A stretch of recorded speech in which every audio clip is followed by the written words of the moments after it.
I mean, most people, when you talk about teenagers, they don't want to go there because it's messy, it's confusing, and if you're a parent of teenagers, there's not a lot of people you can talk to about what it's like.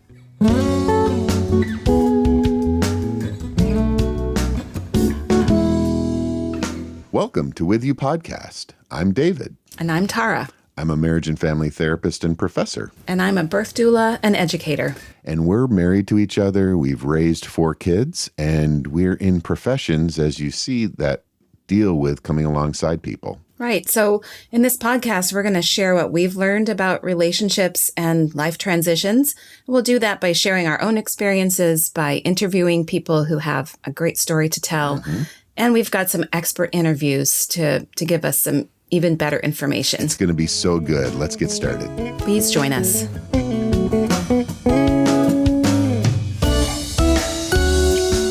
Welcome to With You Podcast. I'm Tara. And I'm David. And we're here to talk about relationships. Yeah, the relationships today, we're going to talk about our adolescence. Or teenagers, or, that middle time of life. Yeah, somewhere in the middle. That's right. You want to kind of define that? So we're kind of jumping off our last podcast where we talked to Mark Ostreicher, who has written a lot of books about working with teenagers, and we've raised 4 of them ourselves. So we're really interested in the topic. That's right. This is the first year we're without one. Our youngest is 20. He's 20. So we can now talk about it in the past, which is good. Well, not really. So if we're talking about when is adolescence, it ranges from 8 to 10 to now 25. So when you and I were growing up, it's a big chunk of life. Yeah. I mean, teenagers, you thought the teens, 13 to 19, yeah. And that was it.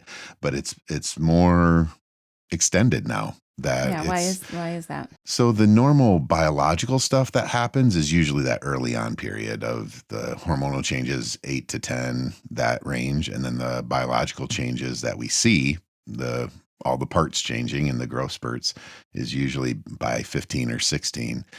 But then it's now 25, partly because of how the brain develops. Okay. I mean, that's what I'm hearing lately, is that people are saying kids are entering puberty a lot earlier than they used to. Yeah. Do you know if that's true around the world, or is that just where we are? I think we see some earlier development. There's a wide range. And so the biological changes that happen that we don't see are the 8 to 10. So I know my kids and you always say I like talking about smell and not to talk about smell as much.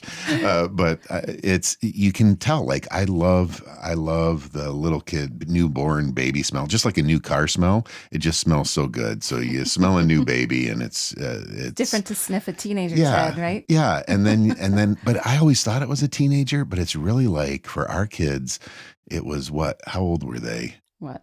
When they started to smell off a bit. Oh, 8. Yeah. When they come home from school and you're like, ooh, do we need to talk about deodorant? That's right. It's like 4th grade, you start noticing their smelling. And that's really the changes that are happening hormonally before we see the secondary sex characteristic changes. And yeah, you just kind of notice, they smell different. Mm-hmm. And other than that, you don't notice anything. And then you see all the pubertal timing in terms of menarche and spermarche and all the... I knew you'd go there. I love... Oh, my gosh. Maybe we should put a warning. Let's not talk about puberty parties or any of that. All right. So we're talking about teenagers, but it's not... If we're talking about adolescence, it's extended before and after the teenage years. That's right. Kind of that time of big change. It's a big chunk of time. It is. And there's so much change happening. I get really excited.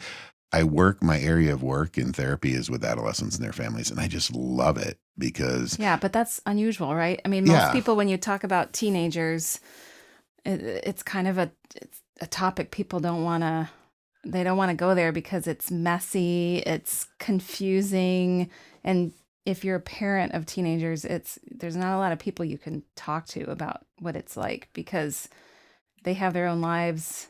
They Yeah. want some privacy. I think there's fear. I think there's fear for us as parents because it was really kind of maybe an out of control time or a just strange time in our lives when we were teenagers, Mm-hmm. and fear of we talk about little people, little problems, big people, big problems, Mm-hmm. and I think we worry about the mistakes that can be made as a teenager, feel Yeah. like they have bigger consequences. Yeah, it does feel that way. So I think there's You a start to lot. have a private life too, so you don't know everything that's going on. Yeah, and I think that fear drives us a little bit that we have to challenge. So normal people probably are uncomfortable with adolescence. I'm just twisted in a way where I think it's fascinating Yeah. and fun. I loved having teenagers too, honestly. Yeah. I loved that time. They're great. And I think one of the things they're great is because of all the change. And I think it's because we have a bigger perspective, like you and I have a developmental perspective that really helps anchor us and make the unknown that's going on known with a frame, a developmental frame. Yeah. I mean, I think that's one of our things that helps us with anything that's hard in life is kind of taking a step back and looking at that bigger picture. Like everything's temporary. Yeah. This time will pass. That's right. Or this time has a purpose in the grander plan that all helps. Yeah. And then it helps us if we have that big picture to make the decisions in the moment a little bit less pressure filled. Mm-hmm. So and I like thinking of adolescence as just this remarkable opportunity. We might think of it as chaotic and crisis, but I think it's that they're much more flexible and willing to try things because so much is changing. Yeah. That they have their bodies are changing, the way they're thinking is changing, how they sleep or not is changing, the activity levels, like the independence. So they're growing more. Isn't it true they grow more in that time period than they do in that toddler year time? Like, we can't see it as dramatically because they're not growing inches. Well, they kind of are. As they grow inches overnight. They are. So they grow, like, I think during puberty change, the couple of years that they're physically changing, they gain 25% of their body mass and 25% of their height all in that period. The only faster growing is the first 2 years of life. And that, for me, that's not all that interesting when they're in the first 2 years. There's a lot. They go from kind of needing you all the time to being able to walk and say no, right? And there's a huge amount of growth in those first two. But then from that period, adolescence is so much more of change, and the way they grow, I just love because they grow from basically the outside in. So you know this in terms of the birth work of how babies develop in utero. When they're growing, their ears kind of migrate up their head and their eyes move from the side to the center. Well, adolescents have that same growth pattern. It's just their limbs. So their arms. Those big puppy dog feet first before the rest of them grows. Yeah. Yes, the farthest out part. Their hands and their feet, they look disproportionate. Yeah. I mean, partly we're talking about this because we think teenagers are pretty cool. And I know it doesn't mean it was easy for us at all, but we think if we can help each other understand why they are the way they are, it's really going to help us all relate to them better. Yeah. Just like any human relationship, like the more you get into that other person's perspective, the more you can understand why they're behaving the way they are. And behavior is a big thing with teenagers that we struggle with. It really is. And can you remember for our kids or for us, I've been thinking about this, of what was the change period like for us, of our bodies changing or the kids' bodies changing. I don't know.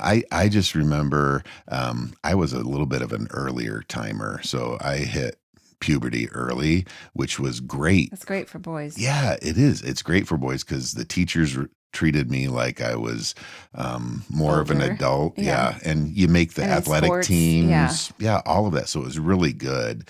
Now I tapped out. I stopped growing basically my senior year of high school. Yeah.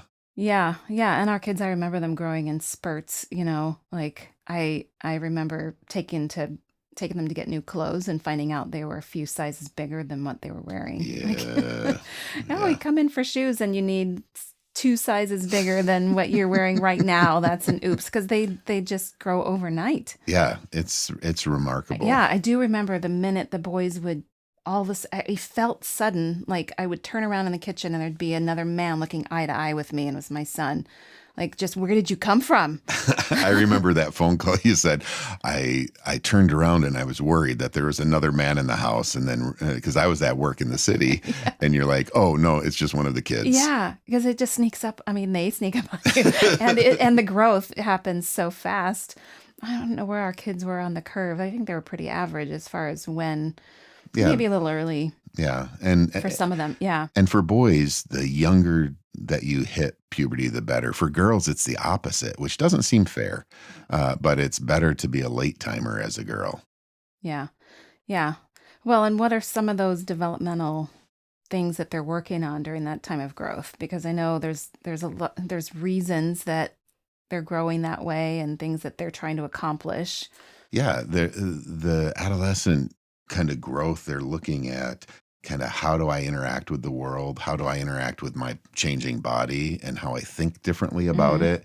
I think the most obvious for us is their physical changes, like you're talking about the growth. But I think cognitively is a huge piece of they're able to think rationally and logically, but without judgment. Getting back to that idea of that they're not fully. That's why it's so adults. scary parenting them, because they're prone to risk taking, and they don't quite have the judgment part of their brain wired, and they get new driver's licenses. That's right. They can run a possible weapon around. I know for us, we could see when they shifted thinking, when they would start saying, well, actually, Mom, or actually, Dad. I think that was a common statement for like 2 years for each of them around that was really frustrating. our life. And we'd be. Because they corrected, they needed exact truth. Yeah.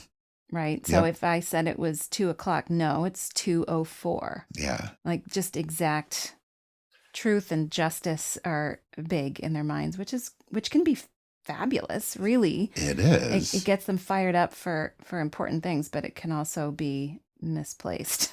Well, and when they remind us of our being off a little bit or not being congruent. Usually in front of your friends. Yeah, usually in front of my friends. Well, you said we couldn't go to that party on Friday. We're not doing anything. Yeah, why not, Dad? And you just kind of be frustrated with them. And they didn't do anything wrong. They were exercising this kind of critical thinking, but they didn't understand the implications or weren't attending to the implications. And what we know with neurobiology, that part of our brain, it's located here. Oh, I guess I can't show. It's your right prefrontal cortex. Yeah, right above your right eye, kind of, is what helps in terms of executive functioning. So making decisions, judgment. And what we see is that that's not fully formed until 25, especially in boys. In girls, it's going to be a little bit earlier. That's why car insurance is so high when you have a teenage boy. It is. And I was fascinated by that because I'm like, are they reading the neurobiology articles? Yeah, they are. No, they're not. They're measuring. Not the kids, the insurance companies. The insurance companies are working it off the actuarial. Actuarial tables. Same. They're just looking at behavior and like, oh, people are driving into things and having accidents a lot. It means they're not making good judgment. And we really have to help. We can help it along because it's kind of that conversation in their brain that we can help facilitate of let's think through this. Right. But then, okay, so if this happened and then this, that'll never happen. Okay, but let's just do a suppose.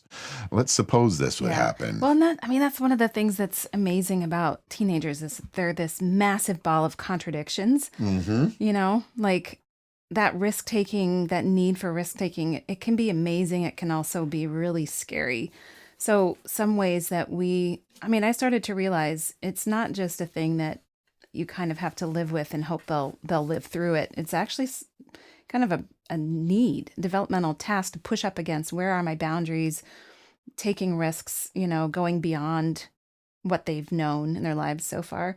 So one thing that I just made me think of this when I thought about risk-taking, I went skydiving when I was 35. Oh, yeah. And the kids came along and saw me, and then they wanted to do it. And I thought, oh, shoot, what have I done? Yeah. But then I encouraged it, and I took them all on their 18th birthday. And I was still thinking, oh, shoot, what have we done? Yeah, sorry.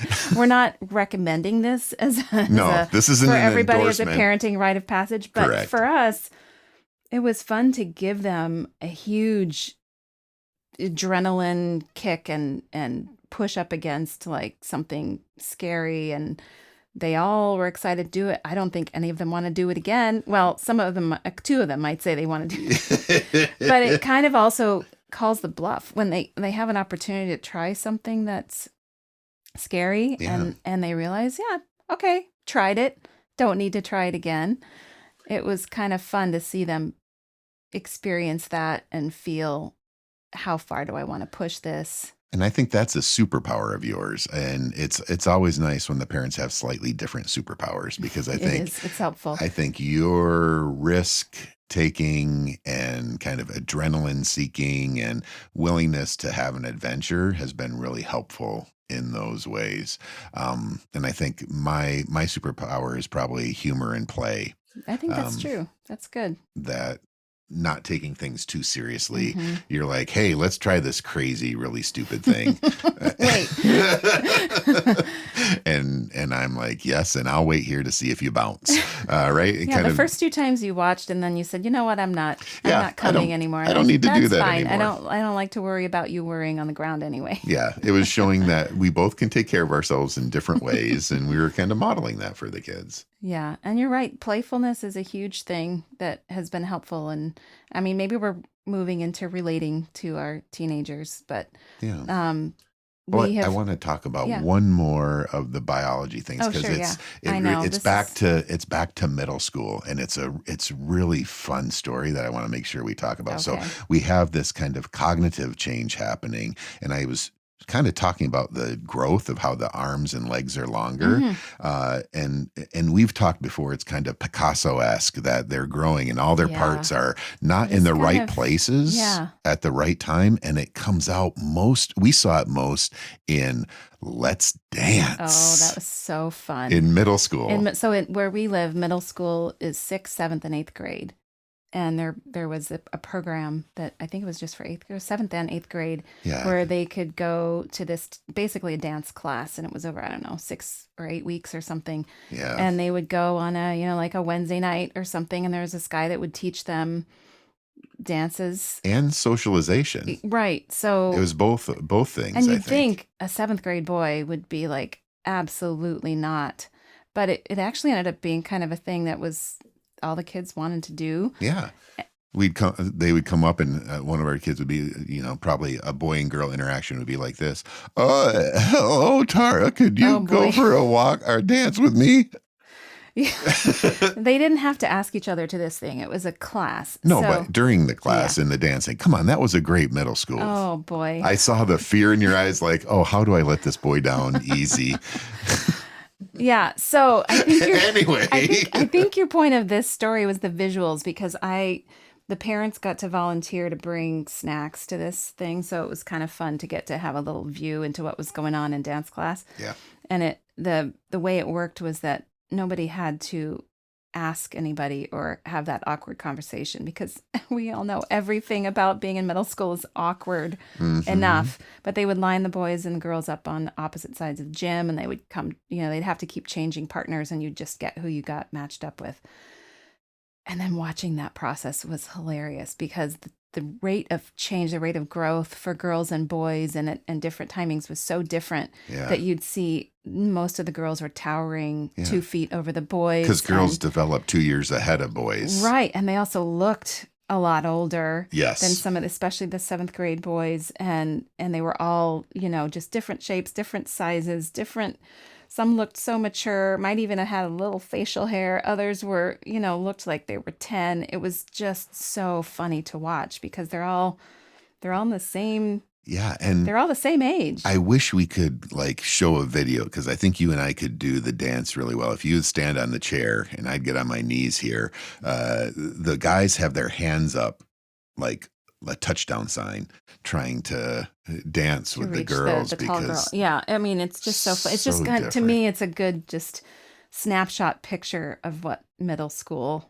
looks like as far as all the differences and everybody trying to fit in and do the same thing, but they're all at really different places in their life. Mm-hmm. And they're constantly scanning to kind of that socialization of, do I fit in? Don't I fit in? That's part of the biology and the cognition coming together of the kids are all looking of, am I like everybody else? Am I not? Yeah. I mean, that's the How other do I big fit? contradiction, Yeah. right? Is that they want to be unique. You hear that from all teenagers. I want to be unique. I want to be my own person. But then they're dressing exactly like their friends. Oh, yeah. Like the other night when we were walking to get ice cream. Yeah, we saw a group of boys and I just laughed because they were all wearing the same hoodie, and the same shorts. And so they all got off their bikes that were exactly the same, but I'm sure they all thought they were unique. And yet they were unique all in the same way. Yeah, because we want to fit in. And that's one of the tasks of figuring that out, right? Yeah. Like, where do I fit? Who likes me? Why? Yeah. What makes me likable? And I think for us as parents, we get nervous that their attempts to figure that out are going to be end states. That, oh, they just dyed their hair red. And oh no, their hair is going to be red forever and always, where they're just trying things on. It's like trying on your clothes and going, oh, not going to wear this today, not going to wear this today. Did you wear any weird stuff when you were a teenager? Did you try any weird hairstyles or anything? I You're had pretty some mainstream, weren't you? Yeah, I was. I wore some interesting pants in the 80s, parachute pants. Oh, parachute pants. Yeah, and I did have a pair of hammer pants. Did I tell you about my Levi's? No. Well, I mean, my context makes my adolescence pretty difficult because I lived in 3 different continents during that time. What ages were you when you were living across the continents?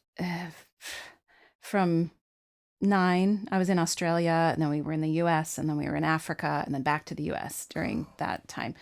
So halfway through my 8th grade year, we moved from Africa to Arizona. Oof. That's a tricky time. Yeah. So not the beginning of a school year, but halfway through 8th grade. And I scanned around to see kind of how, because this was entirely new to me, what everybody was wearing. When we lived in Africa, we had no TV, no radio, I had no context of the popular culture. I didn't know who Michael Jackson was. He was the biggest, he was it then. So I noticed that all the cool kids were wearing Levi 501 shrink to fit jeans. Oh yeah, I remember those? I do remember those. You buy them like stiff off the shelf that nowhere near fit you. You had to know your size, and you wash them like 5 times, and then they would. Well, they would fit you close, but then you'd wash them and they'd get tight. Yeah, I guess that was the that's idea.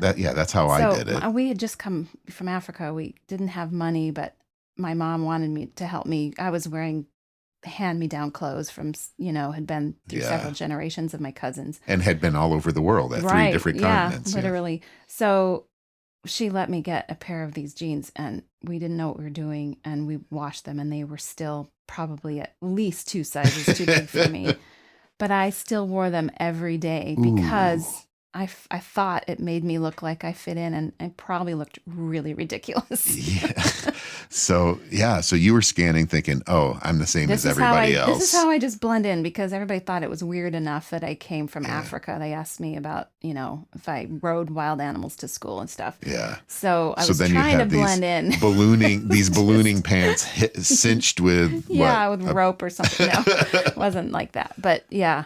So you do what you can, and kids do it in different ways to sort of not cause, some go to different extremes. Some really want to be noticed, and some really want to blend in.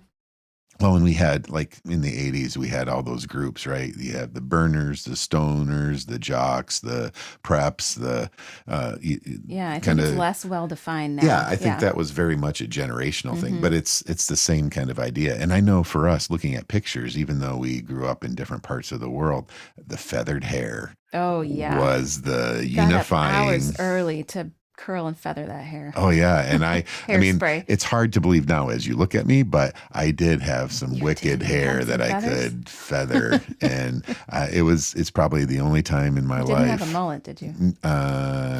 Nope. Let's just say no to that. We'll talk about feathering. All right. So using a hair dryer, figuring out how to feather. Now my hair dryer is a towel. Yeah. But I think it was interesting because we thought we were being unique. So there's this kind of tension between I want to fit in and do what everybody else, and I want to be unique. And usually both of those are fails in most of the time because we try to fit in and it's not quite right. And we try to be unique and it's doing what everybody else is doing. Yeah. And it's fascinating And to don't you think think about. each teenager thinks that they're the one that's different or weird or awkward? I remember that with our kids, especially our daughter, because she'd be the one to tell me what she was feeling. Most of the boys didn't really talk about it that much, but Yeah. she would think she was the only one who felt awkward in middle school. And I think we used to tell the kids, embrace the weirdness. Yeah, embrace the weird. You just got to embrace it. Everybody else feels weird. Everybody else feels awkward. The more you embrace it, the less it's going to be a thing that holds you back, Just like go with it. Yeah. And that was, and they leaned into that a little bit. But I also think that's the same thing for parents, that raising an adolescent, when we have young ones, newborns and middle school or toddlers, there's usually groups of parents that get together and you talk about parenting the young ones before they start school. And then at school, if you're lucky enough to do drop off or pick up, you're kind of meeting other parents. So there's this kind of community of parenting that you realize we're all kind of in this together. And then adolescence happen.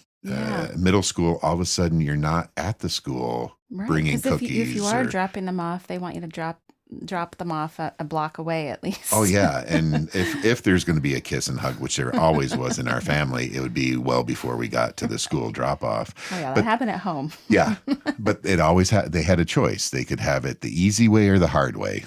I guess we shouldn't talk about love as easy way or hard way, but it was kiss here or kiss there. You don't outgrow hugs from your mother, so that's how it's going to go. Now, just an aside. So at the college I teach at, Annika, our youngest, goes there, and occasionally I'll be walking on the college campus, and all of a sudden I see this college girl come running at me and then jump and give me a kiss, and it's Annika. Yeah, but I know it's Annika, but on the campus, not everybody faculty walking by is like, they're like, Dr. Van Dyke, why are college students jumping on you, kissing you? Just this one. The one and she goes, I'm his daughter, and so it's okay. But I think you set those patterns, and they continue on, which is a beautiful thing.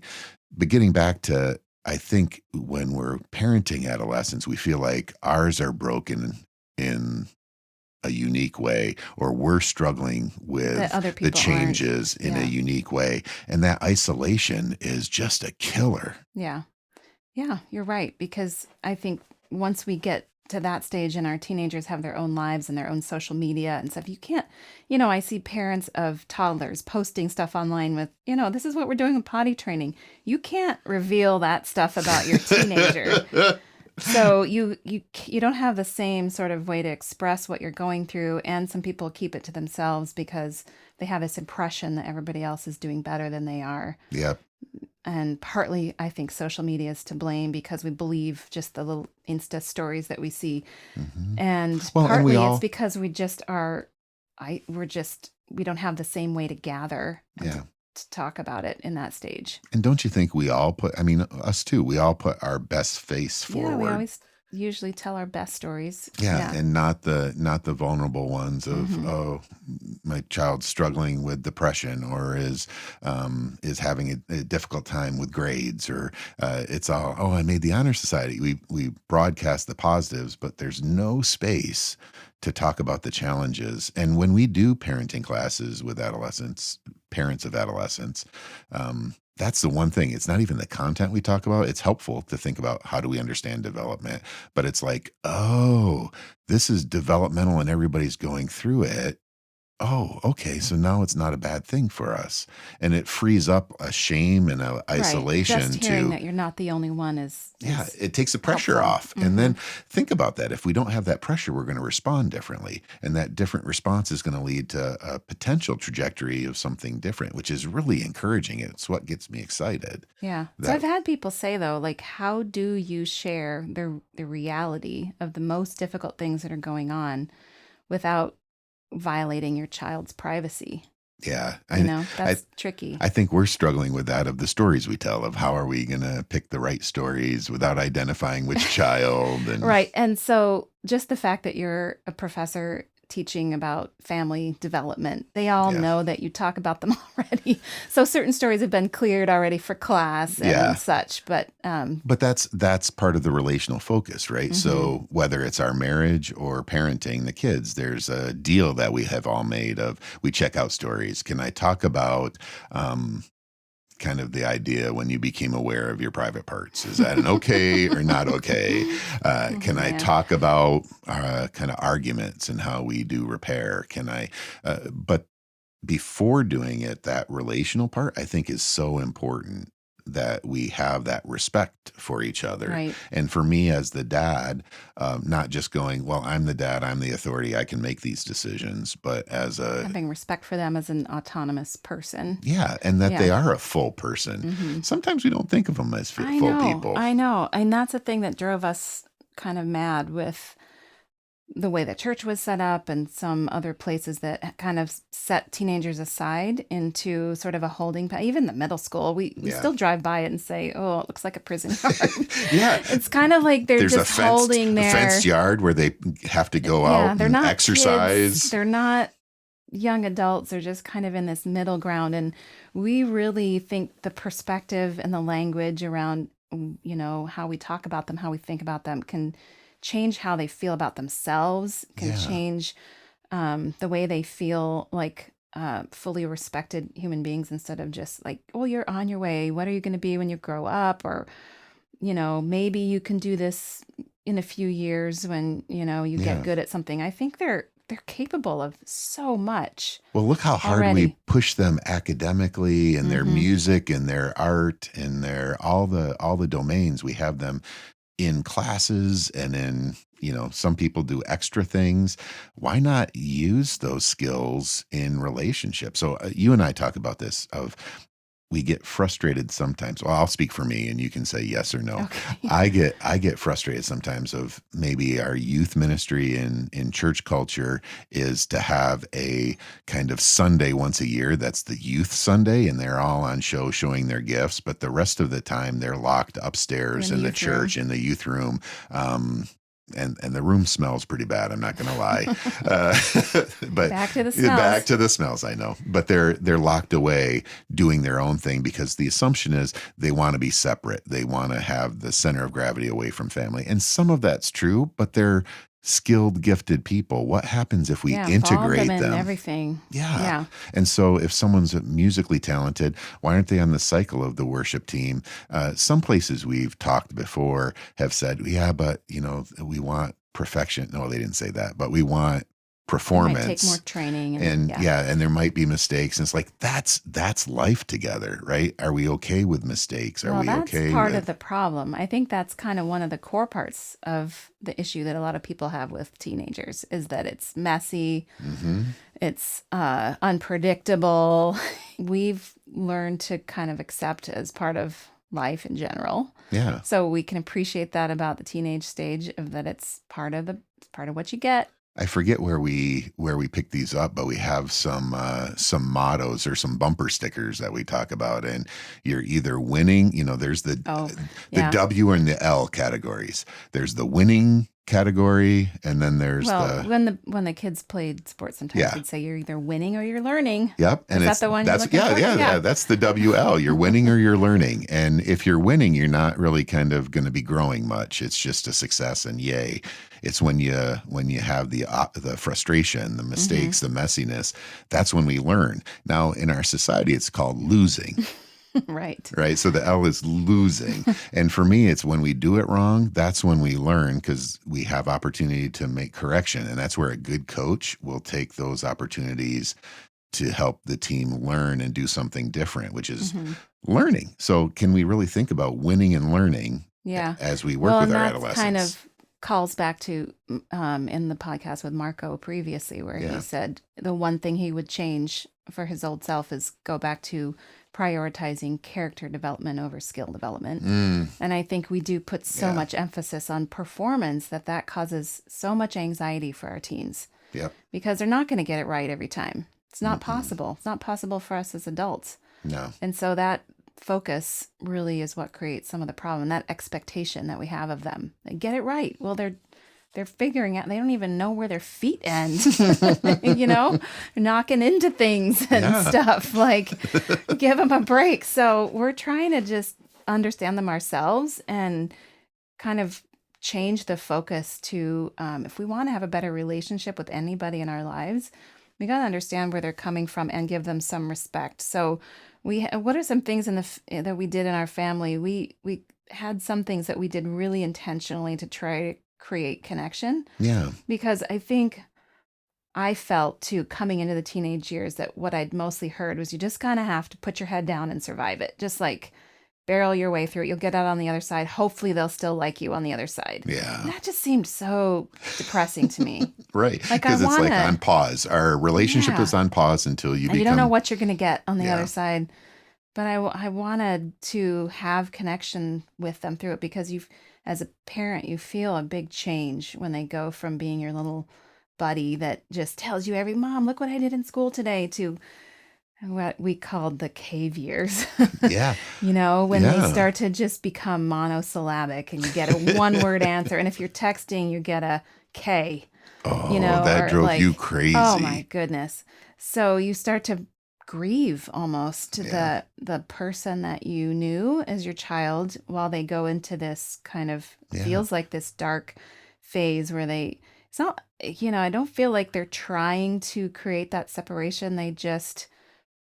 It's turning going inward. Internal. Yeah. So I thought about this when a few weeks back, when we talked about birthing process for women and you working as a doula.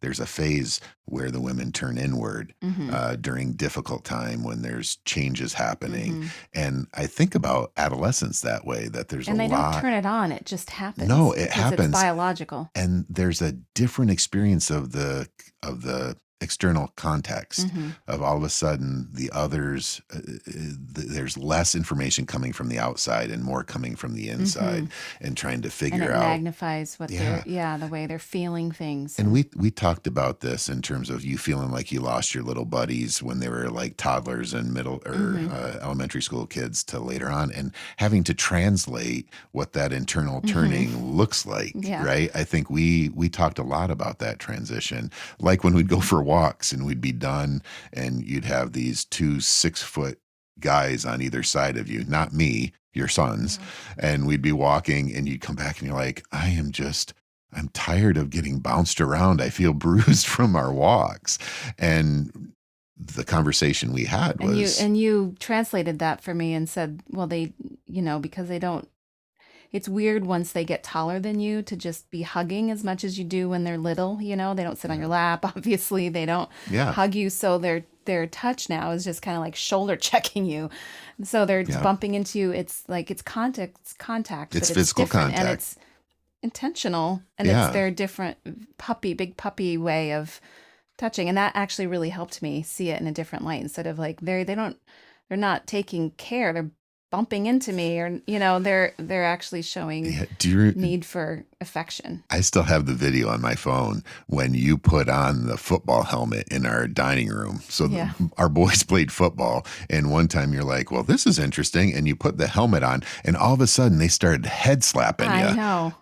And you're just I still remember you're holding you're holding the face mask with your hands, and you're getting knocked around. Me what it felt like to be on the field when the guys are all congratulating each other. And they're giggling, and you're going, I don't think I like this.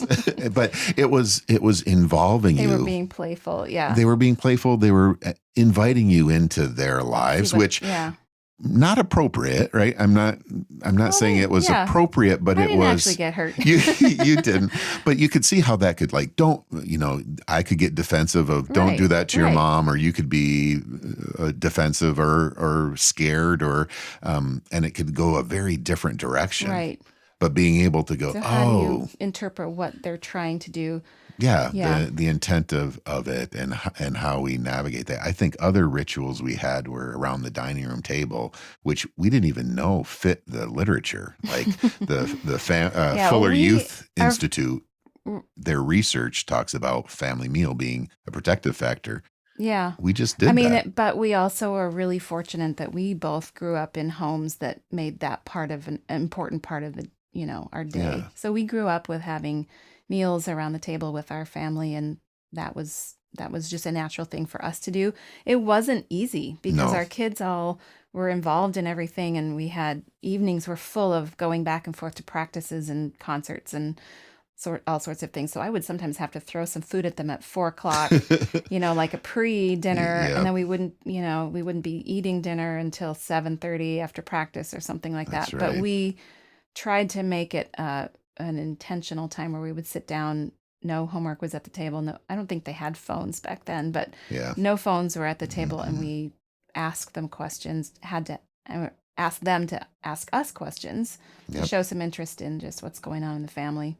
Well, and another one of those that I love that continue now as our kids are in their 20s and when they kind of boomerang back home for a little bit before they officially launch, they're great cooks, and that really Wow. I feel like that's one of my biggest parenting wins, and I am going to take the credit for that one. Yeah. And They're good cooks. it came out of a ritual though that we'd have. Monday would be Jacob's Day. Yeah. Tuesday was Zachary's Day. Wednesday was Wednesday was Ryan's Day. How many children do we have? Thursday was Annika, and I think I bought pizza for Friday. So Yeah. So, I mean, they love to eat. they do love to eat. And Involving them early in the process of picking out things in the grocery store and then helping me in the kitchen to chop them. And it was also one-on-one time with each of them where they would get to pick what they wanted to eat, help create it, and then get all the accolades when it tasted good or when or- we're just like, oh, well, that's not a do-over. I'm not going to do that again. And now they all cook really well, and it's a good life skill. It is a good And life skill. It's a benefit to us now when they are living at home. They're happy to cook. But I think that was a use of skills that they had. They loved food. They loved good food. They were interested in the preparation, and then involving it, building it into our family time when they were teenagers was a success. Yeah. Another thing that I remember I did with the boys when I felt like it was hard to get them to talk to me was they were all really into music. So they'd have their, earbuds in or whatever, and it wasn't part of their world. So before they went to bed at night, I'd ask them to play me one of the songs that you've been listening to today. Yeah. And I'd listen to it with them and then ask them what they liked about it. It was a way to enter into what they were doing. I still don't remember the bands, or like sometimes it was a little alarming what they were listening to, but just asking opened up all kinds of stuff they would talk to me about that otherwise wouldn't have come up. Oh, I know. And you kind of encourage that. I took one of our children to a concert that I don't want to admit to, but it was, I mean, we do things where we're like, what have I done? And then the boys that were there that I took also were like, there's a lot of pot smoke. Are you going to be okay driving home? And we should probably leave now. And they were the ones being early. conscientious. I'm like, you don't leave a concert early. But we do things that may be out of our comfort level that show this kind of playful openness and curiosity. And I think that's something that we've made a commitment to do, but it's really hard. Well, the playfulness comes easy to you, and that's been a gift in our family because I've learned that I tend to be a little bit more serious just in my normal orientation. So it's a great tool with kids. It's fun in our relationship anyway, but it's a really good tool with the kids to just break up whatever it is going on with just a little crazy humor. Teenagers have wicked senses of humor. And if you can play into that, it's so much fun. They're sarcastic, they're funny, they're creative. And you have to be ready to like have the owies though. Like they are good at cut deep. They are good at finding all those weak, not weak, but maybe painful parts of ourselves and our inconsistencies. And that's where playfulness is important for me. I'm a playful person, but when they point out an inconsistency, like we're playing it, but then they kind of put a zinger of being able to like breathe and kind of make sure my heart rate's down before I say something, because I can have a pretty sharp tongue and quick wit, and wanting to be like, okay, I can win this kind of duel of going to owie places, but what is it really? Are they trying to hurt me, or they're playing, but it's back, they hit a little too hard. And being able to talk about it another time is important. But I think as we speak with our kids, as we develop these rituals, there's there's a few things that I've noticed about both of us that are helpful, and it's that curiosity of, rather than jumping to conclusions about disrespect or ill intent by them, of slowing down and being curious. On the best days, we do that. Yeah. On the Well, I on the mean, not so good I days, think we the get key reactive. to that is that it does feel personal at first when your child starts to become, a teenager and starts to question everything and point out where you're wrong Yeah, consistently every day. It can really wear you down, can yeah, make you defensive, can make you feel attacked, and make it feel like this child that you've given everything to is now turning around on you and hurting you intentionally. So hmm it takes a lot of intentional work to reframe that and say, this is not, they're not intending to bring me down. right. They're figuring out where they are. And part of figuring that out is just like the 2-year-old says, no, I'm not going to hold your hand. It helps to think about them and just as a toddler in a giant body Yeah. that just doesn't have impulse control sometimes with what comes out of their mouth, hmm and that it's not intended to hurt me. Sometimes it might be, but it's coming from a place of them figuring out where they are, Yeah. and trying not to take it so personally helps us not react so sharply to Yeah. begin with, and then escalates the situation. And I think when they were little and the escalation was happening, we put them in timeout. I think We need to now put with, ourselves in timeout. Yeah, as good point. adults dealing with adolescence, sometimes, I mean, I need that. I'm gonna take a walk. I need to take a walk. I need to take a breath. Even when we kind of disagree on certain things, or I remember a time in the podcast, it's like it wasn't going well. It's like, let's just turn off the mics and take a little Take a walk. and come back in about 15 minutes. Yeah. And there's good research about that. If Yeah. we get elevated too much, Yeah, it's hard to come down. it's hard to come down. John Gottman talks about this. So we get flooded and we'll get defensive, or we'll just shut down, or we'll criticize or share contempt, like eye rolls. It's never good to roll eyes with an adolescent, but being able to regulate, of like, take 15 minutes. And we agreed upon it. It was like, yep, we both need to do that. And then we can re-engage again. And it's the same with our kids, I think, of giving ourselves a timeout isn't a punishment. It's really that regulation. So we're not reactive, and we can think in terms of big development. We can think about, okay, what's the purpose of this interaction right now, versus it's just, I feel hurt and I feel disrespected and I'm going to respond to that. Yeah. Yeah. Another thing I learned that this was a fun memory. I only did this once, but you get caught in this phase of parenting where you feel like my only job is saying no. Like, I just feel like I'm just a referee. I'm breaking up fights. I'm telling them they can't do this or they can't do that. I can't stay out late for that. And I was complaining to my mom on the phone one time that that's all I felt like I was as a parent, was a referee. And she has great ideas. She raised 5 teenagers at once. And she said, you got to just surprise them. You got to break the pattern, break the tension, do something completely different. So I picked them up from school one time, and normally I was very tight with our, you get home, you do your homework before we start going to practice and dinner and all this stuff.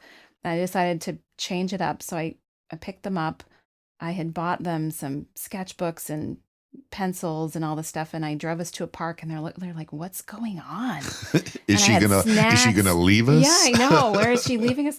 And I said, no, we're not. They said, Mom, we got homework to do. I said, I don't care about your homework today. Yeah. It's a beautiful day. We're going to sit in the park and we're going to draw. And they just kept looking at each other like, what is She's happening? lost her mind. Yeah. And then they said, why are you being so nice to us? And then you're like, oh, and we must have been in a bad place. Yep. But it did the job of breaking the cycle of where we were. Yeah. And having a little fun together and lying in the grass and doing some sensory things that just brought us back to, enjoying each other. Yeah. And I'll never forget it. I notice you do that. Kind of, that's a big kind of event thing, but you do that in little ways, like at the dinner table.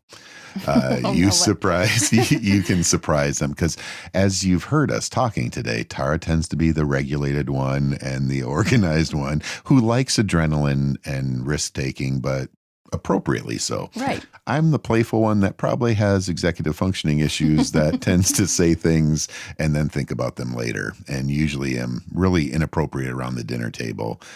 We have meaningful talks about our spiritual formation, but then we'll also talk about why are underpants necessary. Yeah, well, you'll bring that up. And I tend to bring that up. So we have this pattern, but then there's times when you pull out a zinger, like you cannot believe what she says. And everybody just kind of stops talking, stops chewing. And then one of the kids will go, Mom, that's your one. Yeah. They say I only get one inappropriate comment a day because somebody's got to hold the line. That's right. And then when you shock them and they're like, that's the one. And you're like, oh no, if I'm going to have a one, I'm going to have a really good one. But all of a sudden it's playfulness around this rather than the intense, oh, you can't talk that way or we don't talk that way at the table. You still say that a lot. This probably shouldn't be a topic we're talking about at the table. But then there's times when you kind of respond that way differently. And a little shock and awe is kind of fun. So I'm glad that your mom kind of suggested that, and it really has been working. So I hope people think about that.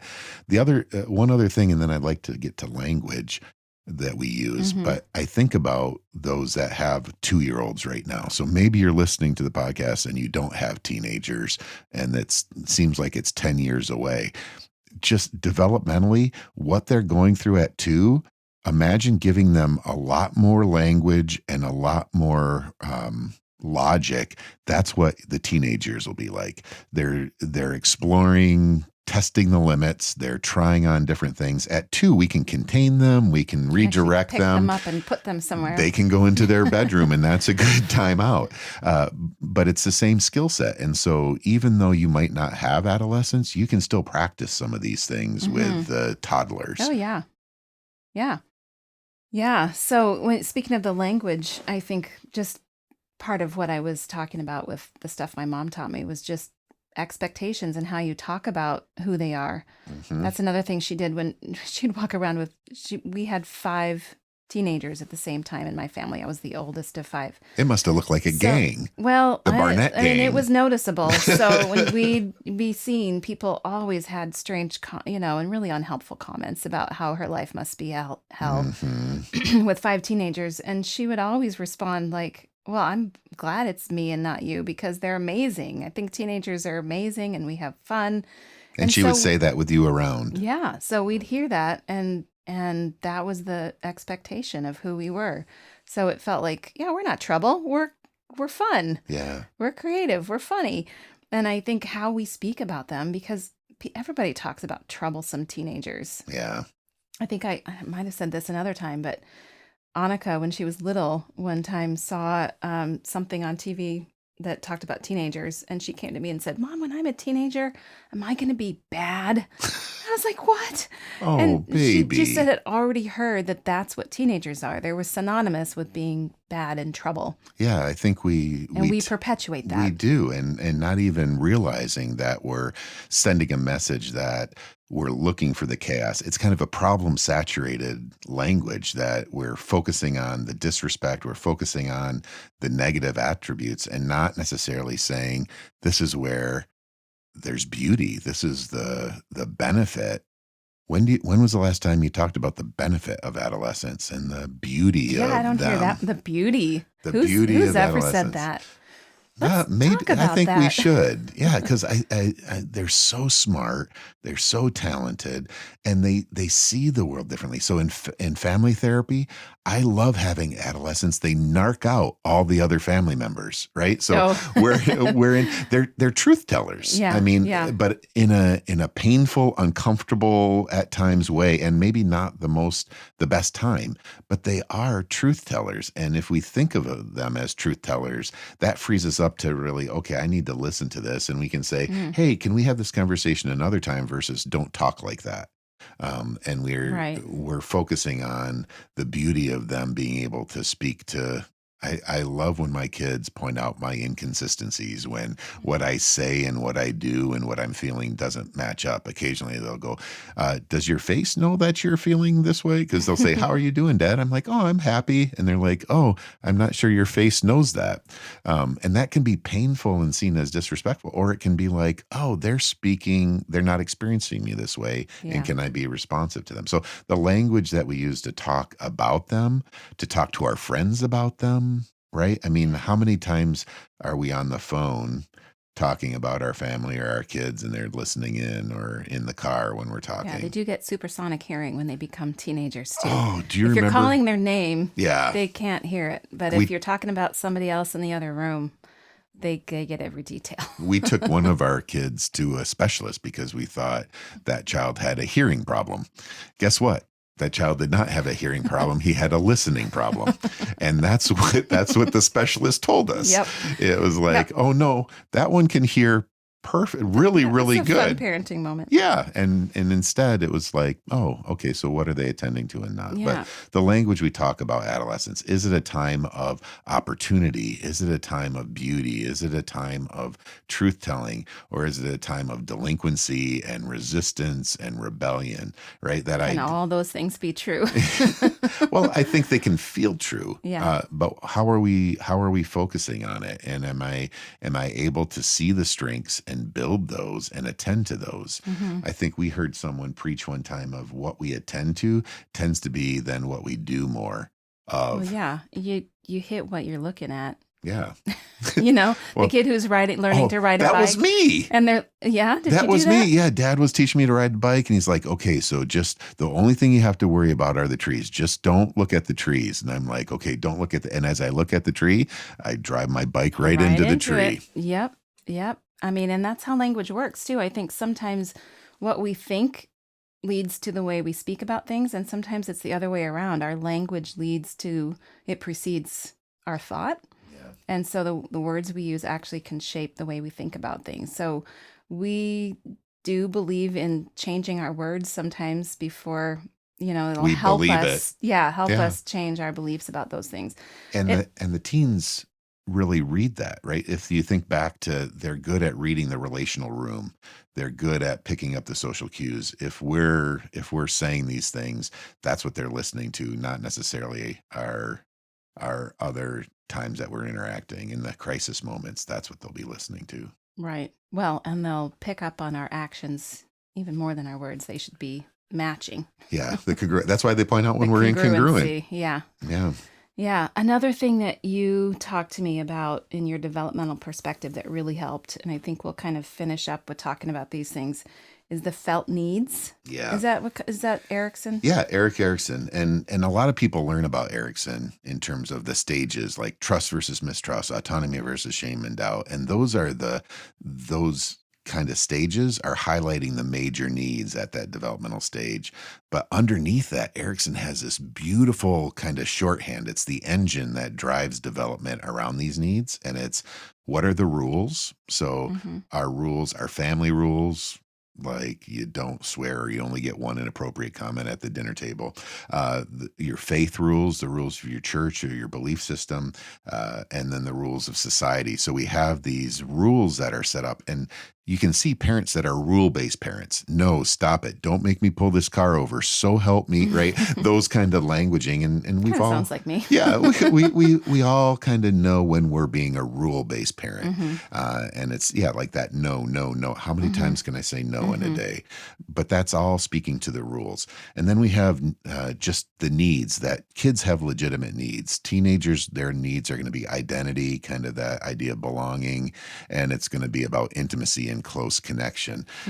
But we also have the need-based parent of whatever, like if I took the kids to the grocery store and they just wanted to eat things, I would, weigh them before we go to the grocery store. They'd eat all the grapes and that, and then I'd weigh them again and pay the difference, because I'm not going to set a limit. I'll just let them do whatever they want to do, because that's need-based parenting.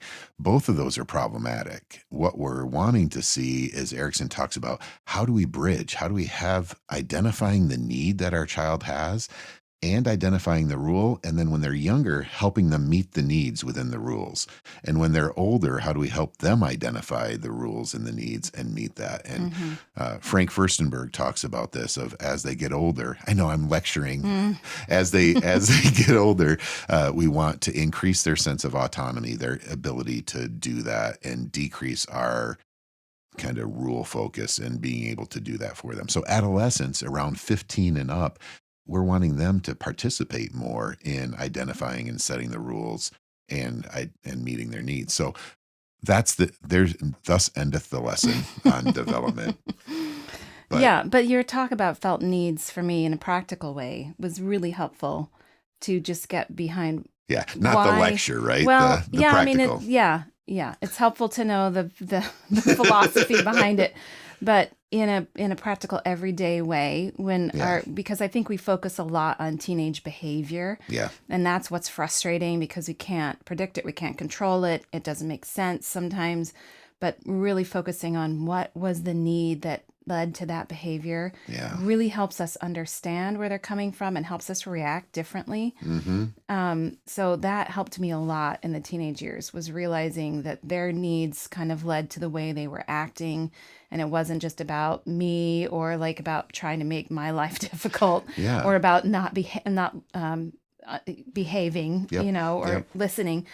It was really about just the deepest needs that they have, and that gives you a lot more sympathy for them. Yeah, it does. And it changes your reaction in a big way, and helps the relationship be a lot more smooth because you tend to show them a lot more respect and a lot less just frustration. Yeah.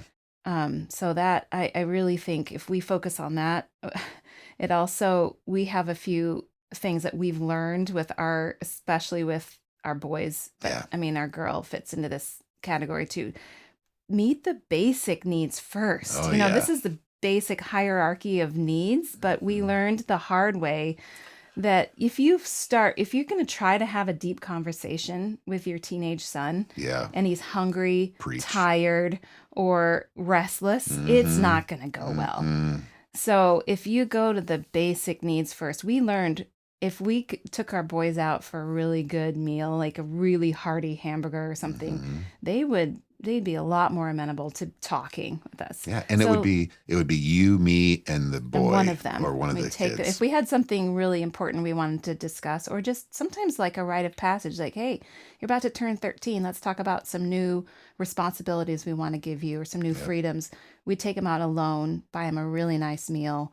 And the fuller their bellies got, the more they talked. Oh, yeah. It was remarkable.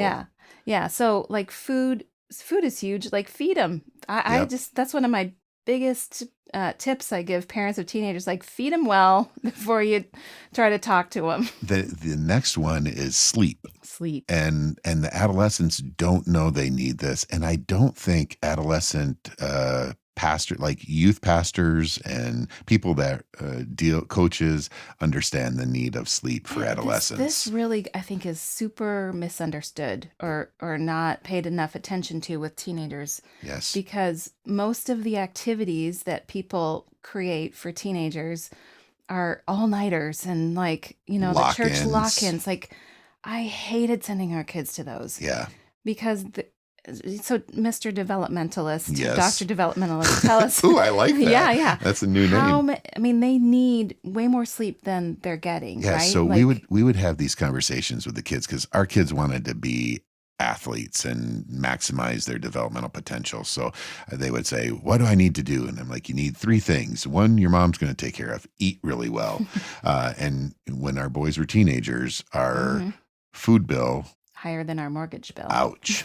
But they ate well. The next thing was exercise, and we would see them kind of prowl around the house. If there wasn't a physical outlet, they were grumpy and if there was irritable. No sports practice after school, they would just be, I would call you at work and say they're like prowling lions in a cage. Like they need something to... Yep, they need to work out. They need something to hit. Yep, and so talking with the boys, eat well, have a good diet of good food, exercise, and the last was sleep to maximize their developmental potential. And if they wanted to get as tall as they could, they'd see the growth charts at the pediatricians, and it's like you want to hit the highest of that. as a teenager, you need 11 hours of sleep. Yeah, and who gets that? Oh my goodness. They were like, they were good with the food and the exercise. Yeah. And they're like, how are we going to do that? Because they would get up at 6 a.m. to go to school, to go to high school. And so that means you work it back. In the pitch dark to the school bus. And so they were getting up before 6. Yeah. So you work that back. They would have to go to bed around 7 p.m. to get 11 hours to wake up at 6. And it's just not going to happen.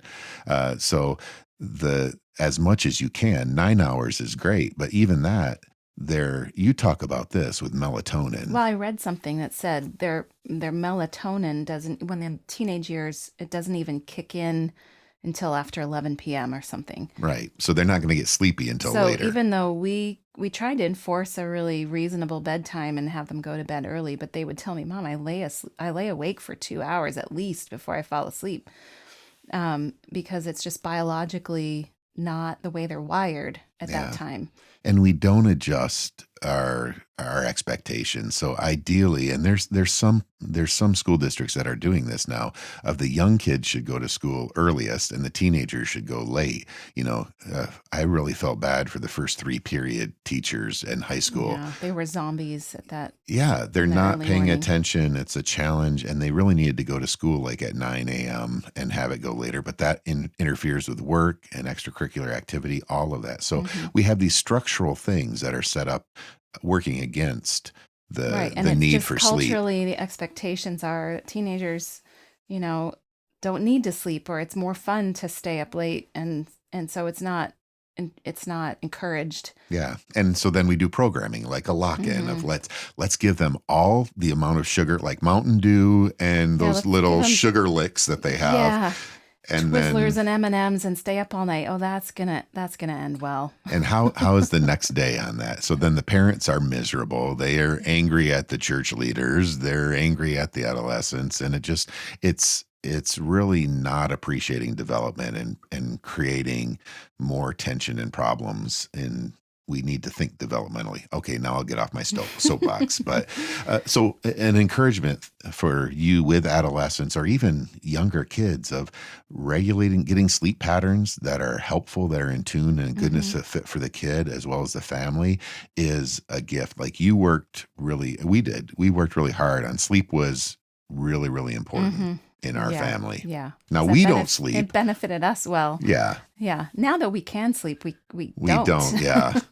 Well, we're getting old and having to get up all the time. Right. No, it's, but it was something that was important in our family. Yeah. Precious. We kept the structure around sleep so that they were able to get that maximum number of hours. Yeah, and it helps their cognitive development. It helps their impulse control, and it also maximizes their physical. And this would be a whole different discussion, but I'm sure the media stuff now is what's the struggle with that, because screens are on late and people wake up in the night, they're looking at screens, and that's interrupting and all of that in a different way. And that's not something we're going to address in this conversation, but having structure around that and expectations about what that does to our brains is a good idea too.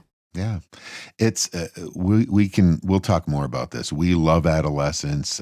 We love parents of adolescents.